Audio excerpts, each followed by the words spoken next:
अमित जी, राधे राधे जी गुरुदेव, आपके चरणों में कोटि कोटि प्रणाम।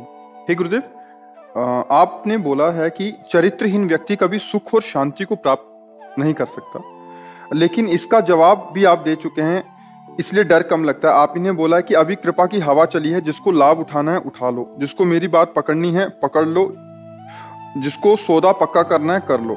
हमने आपकी बात पकड़ी और सौदा पक्का करने जा रहे हैं महाराज जी, बट हाँ, तो संशय भी नहीं रह जाएगा कल्याण में।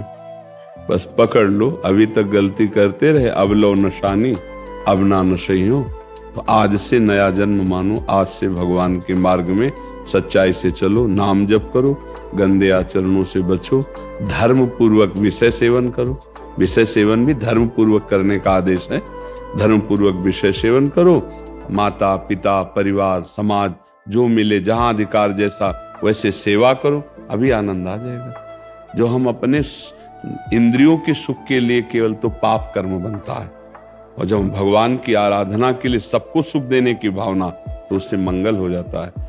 वही कर्म बंधन कारक हो जाता है जब हम अपने सुख के लिए चाहते हैं, वही कर्म जब दूसरे के लिए करते हैं तो मोक्षदायी हो जाता है। बस ये समझ, एक आदमी बहुत लोगों की हत्या करता था, चोरी करता और उसको मार दे, उसको मारने में बहुत सुख मिल, निर्दयी प्रकृति के होते ना, तो उनको तलछाने में मारने में अच्छा लगता है। तो एक संत भगवान जा रहे थे, तो उनसे भी वही व्यवहार, वो तप के सामर्थ्यशाली थे। उससे रोका, बेटा ये क्यों करते हो तुम? तो उसने कहा, मेरा बचपन से स्वभाव है, चोरी करना, छीनना, मारना मेरी आदत बन गई है, मुझे अच्छा लगता है। तो उनका एक पाप कर्म है और इससे तुम्हारा नाश हो जाएगा, दुर्गति हो जाएगी। तो संत दर से पाप नष्ट होते हैं। संभाषण किया तो और पाप नष्ट हुए। तो हाथ जोड़ लिया, उसने कहा, महाराज बहुतों की हत्या की, बहुत चोरी की, तो मेरा कैसे उद्धार होगा? बोले, उद्धार तो हो जाएगा यदि हम तुम्हें शिष्य बना लें, पर हम तुम्हें शिष्य तब बनाएंगे जब तुम पहले तीर्थों का अवगाहन करो। भारत के तीर्थों का, अमुक अमुक तीर्थों में जाओ, स्नान करो, फिर पवित्र होकर आना, तब मैं। तो उनका, गुरुजी हम कब जानेंगे कि पवित्र हो गए? तो एक लकड़ी दी इतनी बड़ी सूखी, और कहा, जब तुम पवित्र हो जाओगे तीर्थों के अवगाहन आदि से, तो ये हरी हो जाएगी। जब हरी हो जाए वहीं से लौट आना, हम आपको दीक्षा दे देंगे, आपके सारे पाप नष्ट हो जाएंगे, आप भगवत प्राप्त हो जाएंगे। वो गया, 10-20 किलोमीटर चलने के बाद एक पेड़ जंगल में बहुत बड़ा बट वृक्ष था, तो सोचा रात्रि यहाँ गुजार लें। तो संध्या का समय वहीं आराम से लेट गया कि अब सुबह तीर्थ जाएंगे। तो उसमें 4 चोर चढ़े हुए थे, जो समीप के गांव में रात्रि में आग लगाने वाले थे, चारों तरफ से। वो प्लानिंगे कर रहे थे कि तुम उत्तर की तरफ से, तुम दक्षिण की तरफ, कोई निकलने न पाए, जो निकले उसे ऐसे मारा जाए, पूरे गांव को नष्ट कर देंगे। उसने विचार किया, तीर्थ तो जा ही रहे, मारने का तो हैबिट, उसकी अभ्यास था ही मारने का। तो उसने कहा, इतनों को मारा, 4 को और मार देते हैं, पूरा गांव बच जाएगा। नहीं, पूरी रात्रि में सोते समय पूरे गांव को मारेंगे चारों। तो कहा, ए भाई, अब बड़ा बट वृक्ष तो देख नहीं पाए थे कि नीचे वो बैठा है। बोले, तुम जिस वार्ता को कर रहे हो, तुम अभी विद्यार्थी हो, उसके हम टीचर हैं, गुरु हैं तुम्हारे, उतरो, हम प्लानिंग तुम्हें बताते हैं, नहीं तो मारे जाओगे तुम भी। वो देखा तो रूप उसका ऐसे दिखाई दे रहा था, भयानक रूप, और बलवान था ही।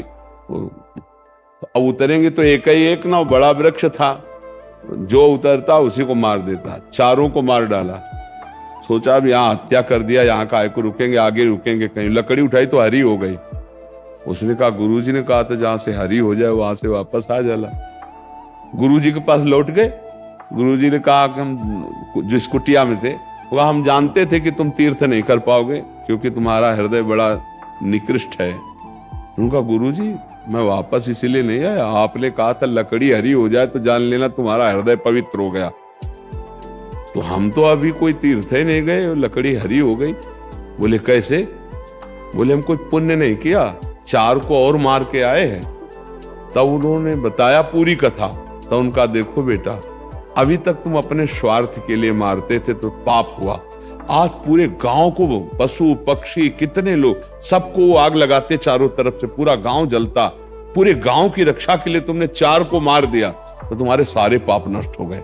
तो देखा, कर्म वही है, हत्या ही की, लेकिन दूसरे की रक्षा के लिए की, वो उनके लिए मंगल में हो गया। और अपने सुख के लिए करता था, वो पाप हो गया। तो अपने सुख के लिए करने वाले से पाप बनते, और जब हम वही माता पिता परिवार समाज के सुख की भावना करते तो वही पुण्य बन जाता है। कर्म वही और पुण्य बन जाता है। जैसे हम दूसरे का धन छीन रहे हैं, दूसरे के साथ अपवित्र व्यवहार कर रहे हैं, तो हम अपने सुख के लिए कर रहे हैं ना। और जब हम मेहनत करके अपना धन दूसरों के सुख में लगाने लगे तो वही हम महान पुरुष बन जाएंगे। तो ऐसा नहीं, हमसे गलती हो सकती है, पर गलती का सुधार करने के लिए ही मनुष्य जीवन है। अभी तो आपकी नई अवस्था है, आप बहुत अच्छे बन सकते हो, तो आप अच्छे बनो। ठीक है जी।